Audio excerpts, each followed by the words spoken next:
मुख्यमंत्री बनाया, मुख्यमंत्री से प्रधानमंत्री बनाया।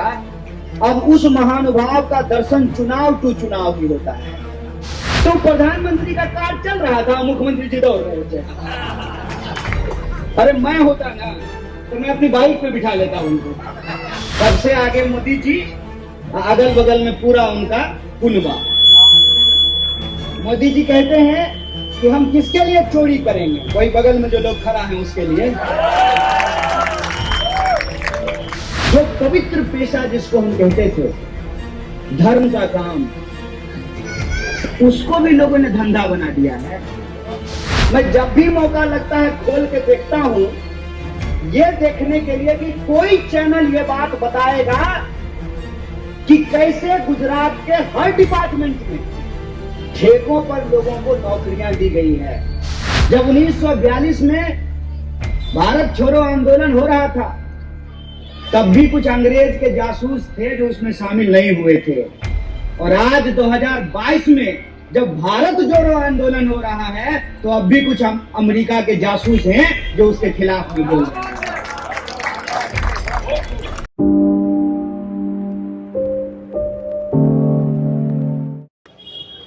पहली बात तो ये कि आज के समय में आपको ये देखने की जरूरत है कि सब मिल करके किसको हमला कर रहा है। मेरी बात को आप गौर फरमाएंगे। सब मिलके, प्रधानमंत्री जी भी किसके ऊपर हमला कर रहे हैं, और जो लोग भाजपा से लड़ने का दावा करते हैं वो भी किसके ऊपर हमला कर रहे हैं। देश की मीडिया भी किसके ऊपर हमला कर रही है। सोशल मीडिया पर भी किसके खिलाफ चुटकुले बनाए जाते हैं। और अपनी पार्टी के लोग भी, मेरी तरह वो भी जो है ये तिरंगा अपने गले में लगाए हुए हैं, अपनी पार्टी के लोग भी किस व्यक्ति के ऊपर हमला कर रहा है। उस इंसान का नाम राहुल गांधी है। और ये बात आप सब महसूस करते होंगे कि भाई ऐसा क्या कर दिया कि बीजेपी के लोग भी, मतलब प्रधानमंत्री जी को मोरबी की घटना पे संज्ञान लेने का फुर्सत नहीं है, लेकिन राहुल गांधी भारत यात्रा, भारत जोड़ो यात्रा क्यों कर रहे हैं, ये बताना उनके लिए जरूरी है। आप कोई भी, आप ट्विटर खोलिए, फेसबुक खोलिए, व्हाट्सएप खोलिए, आप टीवी खोलिए, हर जगह आप देखेंगे कि दूसरी पार्टी के लोग तो कांग्रेस पे हमला कर ही रहे हैं। कुछ लोग जो कांग्रेस में भी हैं वो भी उसके ऊपर हमला कर रहे हैं। इसकी क्या वजह हो सकती है? तो मैं आपको एक दौर याद कराना चाहता हूं। इस देश में 47 से पहले एक और गांधी थे, उनका नाम मोहनदास करमचंद गांधी था। इसी गुजरात में पैदा हुए थे, अच्छे परिवार से थे, पढ़े लिखे। चुनाव जीत करके जो लोग कैरियर बनाना चाहते हैं ना, उनके लिए समझना बहुत जरूरी है कि वो ऑलरेडी बैरिस्टर थे, विदेश में जाकर के उन्होंने पढ़ाई करी, तो वो सूट बूट खोल करके, अर्धनग्न फकीर होकर के, धोती पहन करके, इस देश में लाठी लेकर के, अपनी पत्नी को साथ लेकर के प्रधानमंत्री जी की तरह छोड़ के नहीं चले गए। अपनी पत्नी को साथ में लेकर के इस देश के लोगों के हक और अधिकार के लिए लड़ना शुरू कर दिया। और वो एक गाना गाते थे, इसी गुजरात के एक संत ने उस गाने को लिखा, वैष्णव जनते तेने कहिए पीर पड़ाई जाने दे। वैष्णव टीका अगर हमारे माथे पर है तो इस बात की गवाही है कि हम इंसान को उसके पहचान के आधार पर कोई भेदभाव नहीं करेंगे। उसके पीर को समझेंगे, उसके दर्द को समझेंगे और उसके दर्द में हम शामिल होंगे।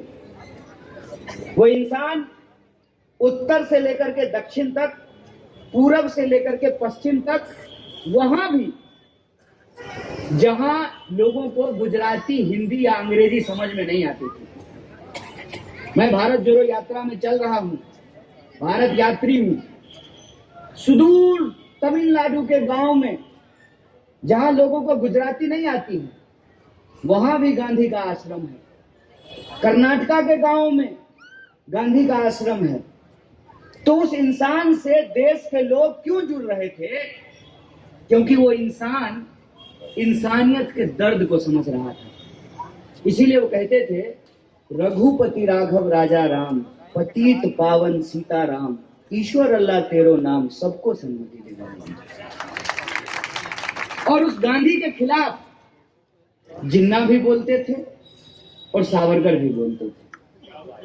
उस गांधी के खिलाफ जिन्ना और सावरकर मिलकर के सरकार बना लिए।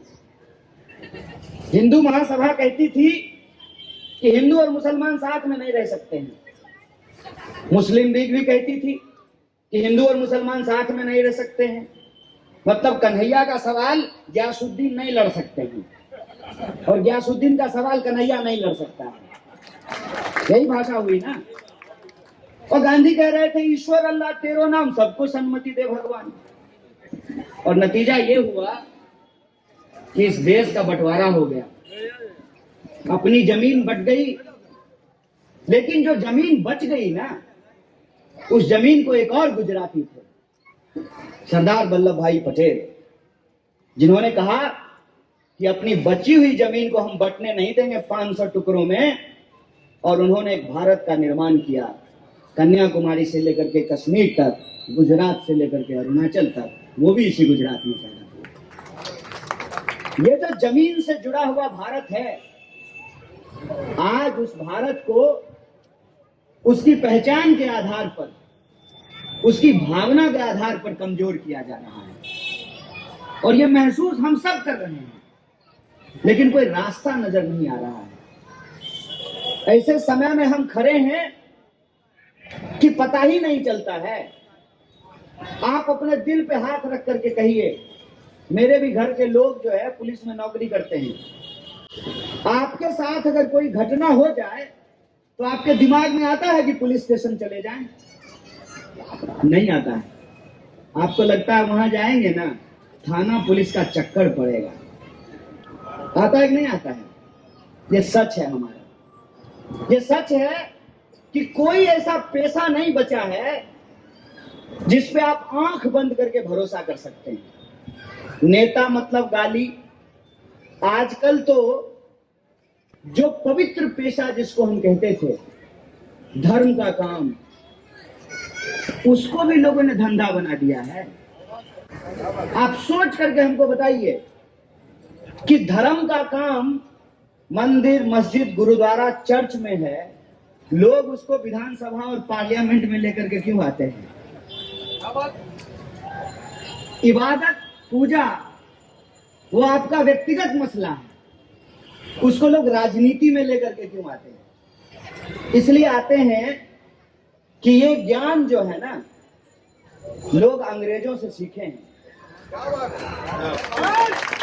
और इतिहास जान लीजिए, जब 1942 में भारत छोड़ो आंदोलन हो रहा था, तब भी कुछ अंग्रेज के जासूस थे जो उसमें शामिल नहीं हुए थे।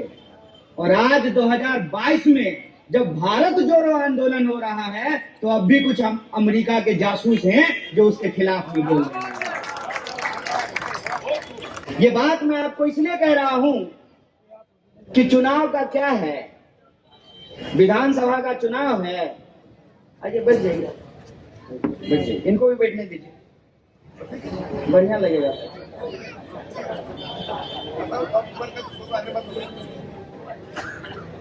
जब ये बात हम लोगों को समझना होगा कि चुनाव तो होते रहता है। अभी विधानसभा का चुनाव हो रहा है, उसके बाद फिर वार्ड का चुनाव होने लगेगा, उसके बाद लोकसभा का चुनाव होने लगेगा, फिर पंचायत का चुनाव होने लगेगा। चुनाव तो रुकता ही नहीं है। चिंता की बात यह है कि गुजरात के लोगों ने एक कार्यकर्ता को मुख्यमंत्री बनाया, मुख्यमंत्री से प्रधानमंत्री बनाया, अब उस महानुभाव का दर्शन चुनाव टू चुनाव ही होता है।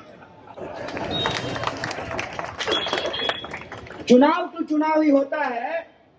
और इसका असर यह है कि शायद उनको यह लगने लगा है ऐसे ही देश बदलता है। और कपड़ा बदलते बदलते अब मुख्यमंत्री बदलने लगे हैं। क्या सिपाही जी, तीसरा मुख्यमंत्री हुआ है ना। कपड़ा बदलते बदलते मुख्यमंत्री बदलना शुरू कर दिए हैं।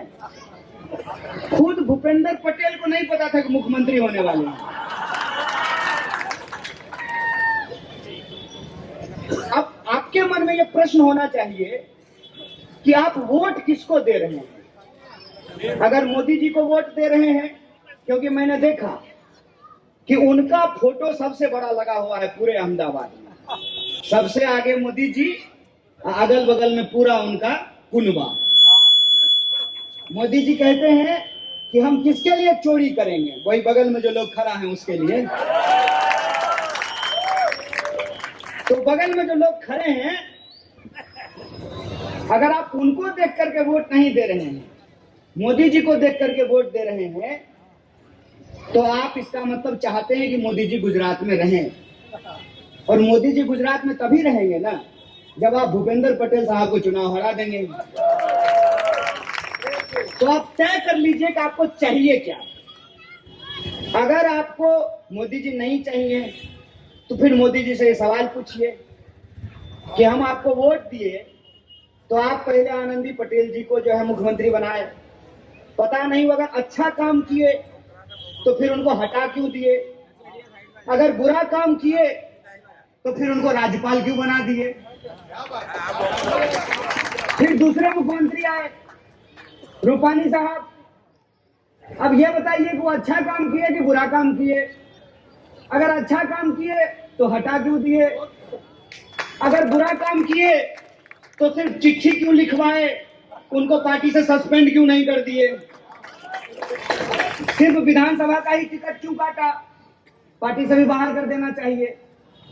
अगर भूपेंद्र पटेल साहब इतना बढ़िया मुख्यमंत्री हैं तो प्रधानमंत्री जी आप उनको अपने कार के पीछे दौड़ने के लिए क्यों विवश कर रहे थे। लिफ्ट दे देते, अरे लिफ्ट देते, रोक देते कार, एक सीट पे बिठा लेते। अरे वो भी आपकी तरह मुख्यमंत्री हैं, क्या पता कल को प्रधानमंत्री बन जाए। गुजरात के मुख्यमंत्री हैं भाई, मजाक थोड़ी है। तो प्रधानमंत्री का कार चल रहा था, मुख्यमंत्री जी दौड़ रहे थे। अरे मैं होता ना तो मैं अपनी बाइक पे बिठा लेता उनको। अब ये जो पूरी परिस्थिति है, इस परिस्थिति पे हमारी नजर नहीं जाएगी। क्यों? क्योंकि हमको समझा दिया गया है, हमको बता दिया गया है कि हमारे जीवन में ना धर्म के अलावा और कुछ नहीं है। तो एक सवाल मैं आपसे पूछ रहा हूं, अहमदाबाद के सिविल अस्पताल में किसको ऑक्सीजन सिलेंडर मिला, टीका वाले को कि टोपी वाले को, किसको मिला? कोरोना जब हुआ तो एसपी साहब को भी हो गया और कांस्टेबल साहब को भी हो गया, पटेल को भी हो गया, और जो है दलित को भी हो गया, ब्राह्मण को भी हो गया, हिंदू को भी हो गया, मुसलमान को भी हो गया, महिला को भी हो गया, पुरुष को भी हो गया। आजकल शहर में एक नई बीमारी आई है, दिल्ली में खूब होता है, आपके यहाँ दिल्ली की भी एक पार्टी आई है। उस बीमारी का नाम है डेंगू। और डेंगू जो है, उसका मच्छर जो आपके पास आएगा ना, तो पहले आपसे इंट्रोडक्शन नहीं पूछता है कि पहले आएगा और कहेगा और गयासुद्दीन भाई कैसे हो, तुम मुसलमान हो तो तुमको नहीं काटेंगे, और कन्हैया कैसे हो, तुम हिंदू हो तुमको काट लेते हैं। ऐसा बिल्कुल भी नहीं होता है। डेंगू फैलता है गंदगी से, और धर्म के नाम पे जो राजनीति है इसको कहते हैं सांप्रदायिकता, और यह है समाज की गंदगी। और ये जो समाज की गंदगी है, इस समाज की गंदगी ने हमारे जीवन की समस्याओं पर से हमारा ध्यान हटा दिया है। और हम भी कितने कमाल के लोग हैं, घर हमारा, टीवी हमारा, रिचार्ज हम कराते हैं और ब्लड प्रेशर का बीमारी भी हम ही को हो रहा है। उसमें हमारा मुद्दा ही नहीं है। गुजरात का चुनाव चल रहा है, मैं जब भी मौका लगता है खोल के देखता हूं, ये देखने के लिए कि कोई चैनल ये बात बताएगा कि कैसे गुजरात के हर डिपार्टमेंट में ठेकों पर लोगों को नौकरियां दी गई है।